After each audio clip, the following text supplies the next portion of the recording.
ایک چھوٹے سے گاؤں میں، جہاں کی ہوا میں محبت اور محنت کی خوشبو بکھری ہوئی تھی، ایک ماں اپنی بیٹی کو کڑھائی سکھا رہی تھی۔ یہ صرف ایک فن نہیں تھا، بلکہ ایک ثقافت کی عکاسی تھی۔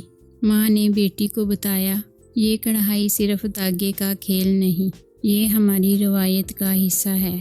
ہر کڑھائی میں ہماری کہانی چھپی ہوتی ہے۔ بیٹی نے چمکدار دھاگوں کو دیکھتے ہوئے سوچا، کیا واقعی یہ اتنا خاص ہے؟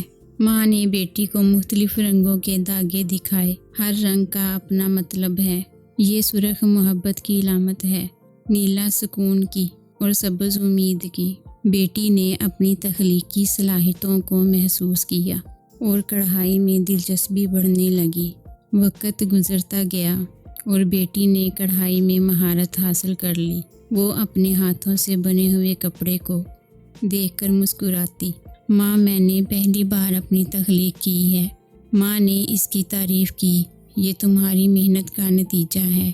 ایک دن گاؤں میں ایک میلہ لگا۔ بیٹی نے اپنی کڑھائی کی ہوئی چیزیں وہاں پیش کرنے کا فیصلہ کیا۔ جب لوگ اس کے فن کو دیکھتے تو ان کی آنکھوں میں چمک آ جاتی۔ بیٹی نے محسوس کیا کہ ہینڈ ورک کڑھائی صرف ایک فن نہیں، بلکہ محبت ہے، ثقافت اور روایت کی علامت ہے۔ اس نے عہد کیا کہ وہ اس فن کو آگے بڑھائے گی اور اپنے گاؤں کی ثقافت کو زندہ رکھے گی۔ یہ کہانی ہمیں یہ سکھاتی ہے کہ ہنر نہ صرف ہاتھوں کی محنت ہے، بلکہ دل کی آواز بھی ہے۔ ہر کڑھائی میں ایک نئی کہانی بننے کی طاقت ہے۔